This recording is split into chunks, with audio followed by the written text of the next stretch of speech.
નમસ્કાર મિત્રો, અમને જે પારુલબેને કોલ કરીને કીધેલું અને એ પારુલબેન આ છે અને આપણે પારુલબેન આપણા કામ વિશે થોડા બે શબ્દ કહેશે. મારું નામ છે પારુલબેન, હું અહીંયા પાદરા રહું છું. તો હું દરરોજ છે ને અહીંયા મવા જાઉં છું નોકરી કરવા, જીઆરટી પોલીસમાં છું. તો હું અહીંયા દરરોજ નીકળું તો આ લોકો અહીંયા ઠંડીમાં આ રીતે ખુલ્લામાં રહી છે આવા.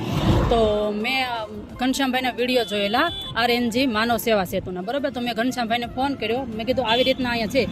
તો કે કાંઈ વાંધો નહીં બેન, કે અમે આવશું કે એને જે જરૂરિયાત છે એ પ્રમાણે અમે આપશું. તો અત્યારે ઘનશ્યામભાઈ ને આખી ટીમ એ લોકો બધા અહીંયા આપવા આવ્યા છે કપડાં ને એવું બાળકોને એને. આ લોકો આવી જ રીતે અહીંયા વગર કાંઈ પહેલે આમનામ રહે છે.